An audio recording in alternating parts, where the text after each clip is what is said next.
So today I'm going to be talking about God has an inheritance.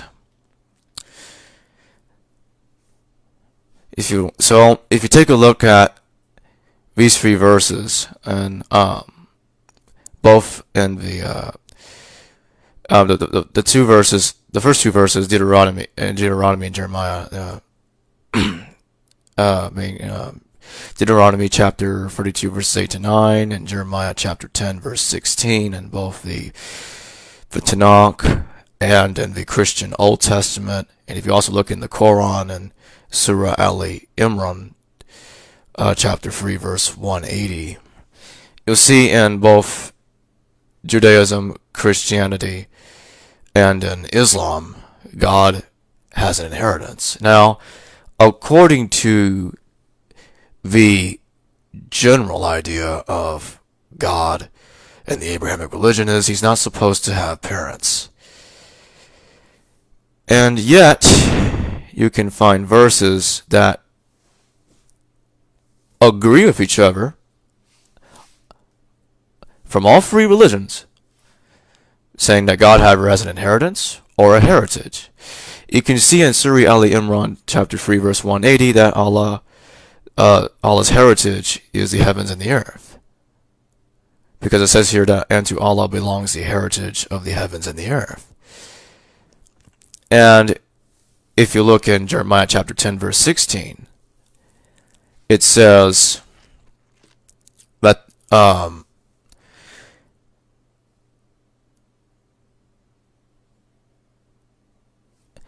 Jacob has a tribe of his inheritance, but the Lord of hosts is his name. It's a very odd verse. And if you look in Deuteronomy chapter 32 verses 8 to 9, it's more specific. It says that some entity called the Most High gave stuff to the nations, and the Lord's portion, the portion of the Lord is his people, and that Jacob is a lot of his inheritance.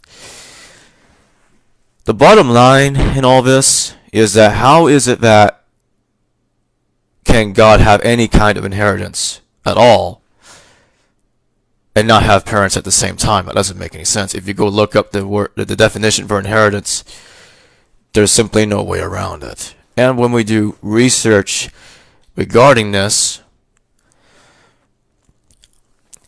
on the left is the statue of El, also known as Elyon.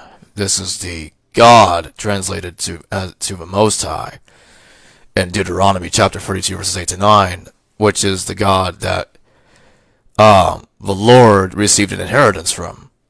Now, to your right, on the picture to the right, you'll see an Egyptian God that's enthroned and has a double head crown of some sort that still looks very much alike the one on the left, El.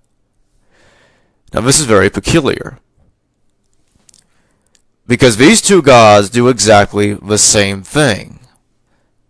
They both divide lands and give different lands to their offspring. Amun in Egypt he divides the land of Egypt and gives his children their inheritance. So does Elyon on the left. He does the same thing in the ancient Semitic religion. Now, of course, over time, this idea didn't become too popular in Israel, especially with the rise of monotheism and all that. And this is all occurring in the first millennium BCE,